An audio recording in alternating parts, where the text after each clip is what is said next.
Hi friends, காலை வணக்கம். இது வந்து குக்கிங் வீடியோ. இப்போ வந்து ஒரு 3 பேர் சாப்பிட்ற மாதிரி தக்காளி சாதம் ரெடி பண்ணுறோம். அதுக்கு என்னென்ன இன்க்ரீடியன்ட்ஸ், எப்படி நீங்கள் சிம்பிளாக பண்ணலான்ற வீடியோ அது. ஸோ பேச்சுலர் நம்ம ரூம்ஸில் இருக்கோம், இல்லை நம்மளுக்கே டக்குன்னு செஞ்சு சாப்பிட்றதுக்கு இது ஒரு ஈஸி வே ஆஃப் ஃபுட். இது தக்காளி சாதம். அதை எப்படி பண்ணுறாங்கன்றது உங்களுக்கு இந்த வீடியோவில் இருக்கும் ப்ரீஃபாக. நீங்கள் பாருங்கள் ஃப்ரெண்ட்ஸ் இந்த வீடியோவை.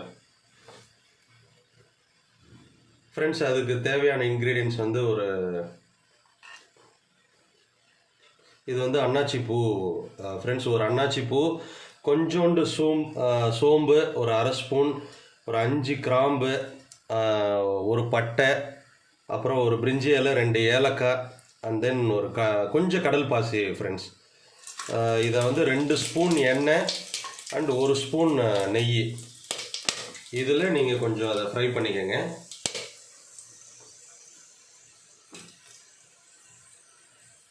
அது கூடயே கொஞ்சம் கறிவேப்பிலை போட்டுக்கோங்க.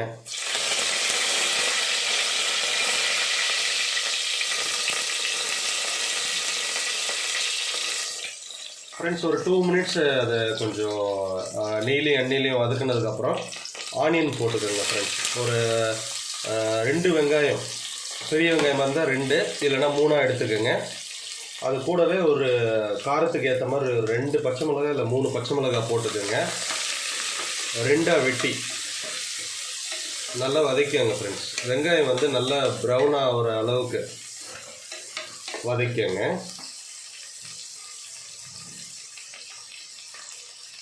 இது வந்து ரொம்ப சிம்பிள் ஃபுட்டு ஃப்ரெண்ட்ஸ்.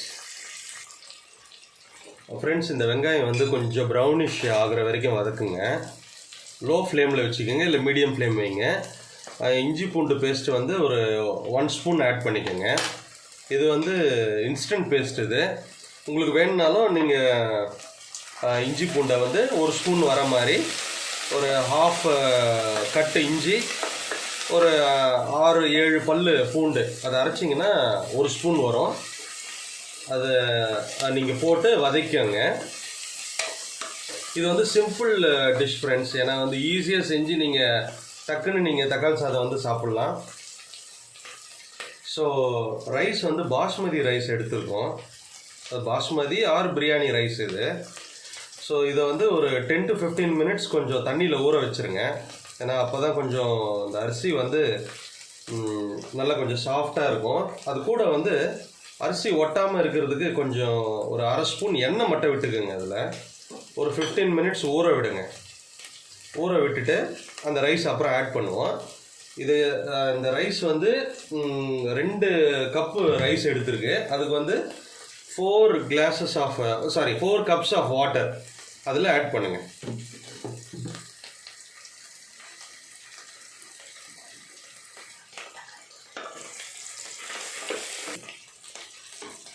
ஃப்ரெண்ட்ஸ், வெங்காயம் இஞ்சி பூண்டு பேஸ்ட்டு வதங்கிடுச்சு ஃப்ரெண்ட்ஸ். இது கூட வந்து 2 தக்காளி, பெரிய தக்காளி போட்டிருக்கோம். ஏன்னா தக்காளி சாதம் பண்ணுறதுனால. இல்லைனா 3 தக்காளி ஆட் பண்ணிக்கோங்க. அதையும் ஒரு 5 to 10 மினிட்ஸ் வதக்கணும். உங்களுக்கு ஃபாஸ்ட்டாக வந்து ஃப்ளேம் வச்சு பண்ண முடியும்னா நீங்கள் பண்ணிக்கலாம். அது கூட சால்ட் வந்து ஒரு 1 ஸ்பூன் ஆட் பண்ணிவிட்டு வதக்குனிங்கன்னா சீக்கிரம் வதங்கிடும். அதுக்கப்புறம் சால்ட் வந்து அப்புறம் செக் பண்ணி நீங்கள் போட்டுக்கோங்க வாட்டர் விடும்போது. தக்காளி ஒரு 5 to 10 மினிட்ஸ் வதங்கணும் ஃப்ரெண்ட்ஸ். அது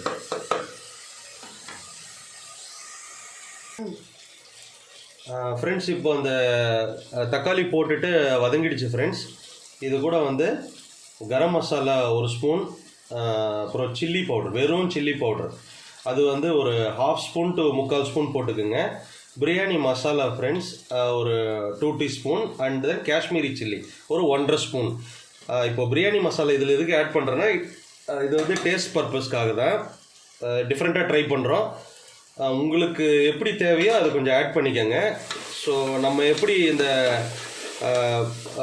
காரத்து அப்புறம் அந்த மசாலா கொஞ்சம் ஸ்மெல்லுக்காக நம்ம ஆட் பண்ணுவோமோ, அந்த மாதிரி இந்த ஃப்ளேவர் வந்து நாங்கள் செக் பண்ணி இதை ஆட் பண்ணியிருக்கோம். உங்களுக்கு எப்படி தேவையோ அதை பிரியாணி மசாலா ஆட் பண்ணிக்கோங்க ஃப்ரெண்ட்ஸ். இப்போ வந்து என்ன பண்ணுறோன்னா இந்த மசாலா போட்டு ஒரு 5 மினிட்ஸ் வதக்க விடணும்.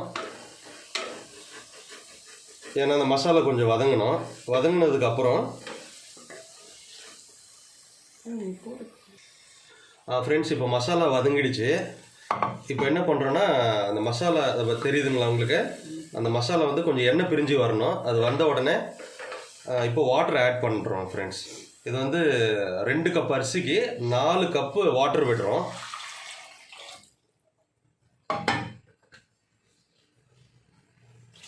இது வந்து குக்கர்லேயே நம்ம பண்ணுறதுனால அப்படியே குக்கரை மூடிட்டு விசில் போட்டிங்கன்னா ஒரு 2 to 3 விசில்ஸு கரெக்டாக பண்ணோன்னா ஒரு 2 விசில் போதும். பண்ணிட்டீங்கன்னா கரெக்டாக அந்த ரைஸ் வந்து வெந்து வந்துடும். ஸோ இப்போ என்ன பண்ணுறீங்கன்னா அந்த வாட்டர் விட்டிங்க இல்லைங்களா? இப்போ வந்து நான் ஒரு 2 கப்ஸ் ஆஃப் வாட்டர் விட்டுட்டு ஸோ நல்லா கொஞ்சம் அது பாயில் ஆக விடுங்க. அப்புறம் அந்த 2 கப்ஸ் மறுபடியும் தண்ணியை விட்டுட்டு சால்ட்டை செக் பண்ணிவிடுங்க. சால்ட்டு காரம் எல்லாமே செக் பண்ணிவிட்டு எது உங்களுக்கு ஆட் பண்ணோன்றது கொஞ்சம் பார்த்துக்குங்க. ஏன்னா உங்கள் ஃப்ளேவருக்கு தகுந்த மாதிரி காரம் கொஞ்சம் கூட வேணும்னா போட்டுக்குங்க. நான் வந்து மீடியமாக இது இருக்கணுன்றதுக்காக இப்படி ஆட் பண்ணியிருக்கோம். ஸோ உங்களுக்கு கொஞ்சம் காரம் இல்லை இந்த மசாலா ஸ்மெல் கொஞ்சம் அதிகமாக வேணும்னா கொஞ்சம் ஆட் பண்ணிக்கோங்க ஃப்ரெண்ட்ஸ். ஒரு 1/4 ஸ்பூனை. ஏன்னா இது 3 பேருக்கான குவான்டிட்டி. ஃப்ரெண்ட்ஸ் இப்போ அந்த 4 கப்பு தண்ணியை விட்டுட்டு நல்லா மிக்ஸ் பண்ணி விட்டு சால்ட்டு செக் பண்ணிக்கோங்க ஃப்ரெண்ட்ஸ். ஸோ டோட்டலாக நம்ம போட்ட சால்ட்டு பார்த்தீங்கன்னா ஃபஸ்ட்டு வெங்காயம் வதக்கும்போது 1 ஸ்பூனு, அதுக்கப்புறம் ஒரு 1.5 ஸ்பூன் போட்டிருக்கேன் ஃப்ரெண்ட்ஸ். 2.5 ஸ்பூன் உப்பு வந்து நான் போட்டிருக்கேன், நார்மல் டேபிள் சால்ட்டு. ஸோ உங்களுக்கு தேவையான உப்பை வந்து நீங்கள் தண்ணியை ஊற்றிட்டு 4 கப்ஸ் தண்ணியை விட்டு செக் பண்ணுங்கள். உப்பு கம்மியாக இருந்தால் கொஞ்சம் ஆட் பண்ணிக்கோங்க, ஒரு 1/4 ஸ்பூனு இல்லை 1/2 ஸ்பூன். ஆனால் செக் பண்ணிவிட்டு அதுக்கப்புறம் உப்பு போட்டுக்குங்க. ஏன்னா அதிகமாகிடுச்சுன்னா ஒன்றுமே பண்ண முடியாது. ஸோ கம்மியாக இருந்தால் நம்ம அதிகப்படுத்திக்கலாம். கொஞ்சமாக ஆட் பண்ணுங்கள், ஒரு 1/4 ஸ்பூன்.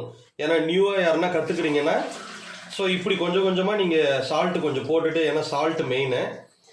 ஸோ டேஸ்ட்டை நம்மளுக்கு கொடுக்குறதே சால்ட்டு தான். ஸோ அதை நீங்கள் கொஞ்சம் பார்த்துக்குங்க. ஸோ இப்போ நல்ல கொதி வரணும்னா ஒரு 5 மினிட்ஸ் வெயிட் பண்ணுங்கள். இந்த மசாலாலாம் கொஞ்சம் தண்ணியை ஊற்றிட்டு கொதி இந்த மாதிரி வரணும். உங்களுக்கு உள்ளே பார்த்தீங்கன்னா தெரியும், உள்ளே கொதிக்குதுங்களா? ஸோ நீங்கள் நல்லா மிக்ஸ் பண்ணி விட்டுட்டு சால்ட்டை ஒரு வாட்டி செக் பண்ணிவிட்டு நான் சொன்ன மாதிரி கொஞ்சம் மீடியம் ஃப்ளேமில் வச்சிங்கன்னா கொஞ்சம் கொதிக்கிறது தெரியும்.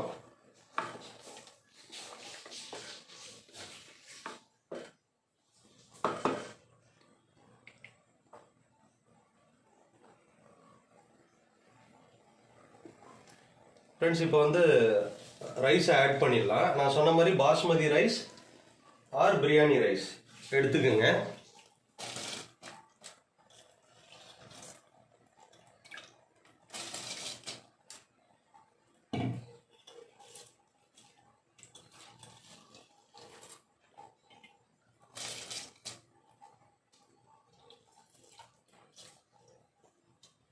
இது வந்து நம்ம வந்து ப்ரெஷர் குக்கரில் தான் பண்ணுறோம். விசில் போட்டு 2 விசில் விடணும். ஸோ நீங்கள் அரிசி போட்டதுக்கப்புறம் ஜஸ்ட் ஒரு மிக்ஸ் மட்டும் பண்ணிக்கோங்க, அரிசியும் மசாலாவும் மிக்ஸ் ஆகிற மாதிரி.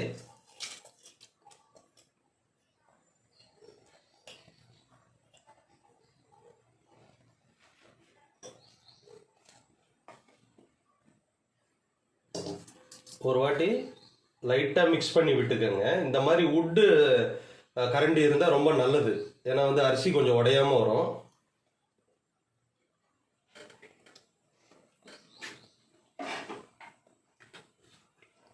அந்த கொதி வந்து ஒரு 5 மினிட்ஸ் கொதி வந்த உடனே இந்த அரிசியை நீங்கள் போட்டுருங்க. ஏன்னா ரொம்ப கொதிக்க விடாதீங்க, ஏன்னா ப்ரெஷர் குக்கரில் போடுறதுனால.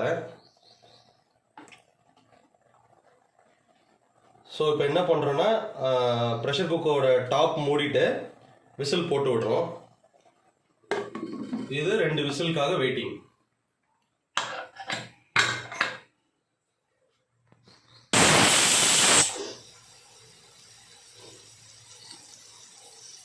ஃப்ரெண்ட்ஸ் இப்போ ஒரு விசில் வந்திருக்கு.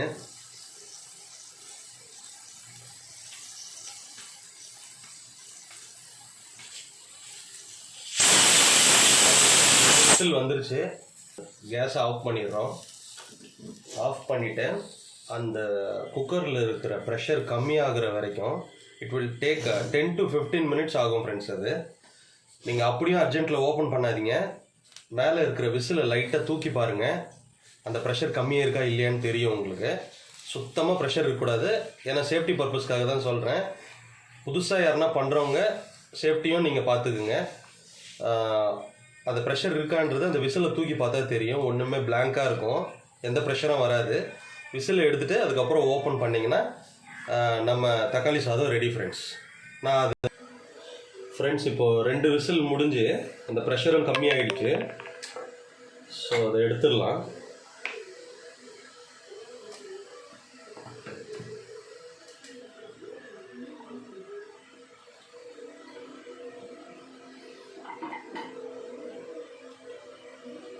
ஃப்ரெண்ட்ஸ் தக்காளி சாதம் சூப்பராக வந்திருக்கு. நீங்களும் இதை செஞ்சு பாருங்கள், 3 பேர் சாப்பிட்ற மாதிரி. ஸோ நம்ம ஸ்டைல், வே ஆஃப் ஸ்டைலில் பண்ணியிருக்கோம். ஸோ நல்ல டேஸ்டியாக இருக்கும். பண்ணிவிட்டு உங்களுக்கு இந்த வீடியோ பிடிச்சிருந்ததுன்னா லைக் ஷேர் பண்ணி கமெண்ட் பண்ணுங்கள். அண்ட் தென் சப்ஸ்கிரைப் பண்ணி பாருங்கள் ஃப்ரெண்ட்ஸ். தேங்க்யூ, பாய்.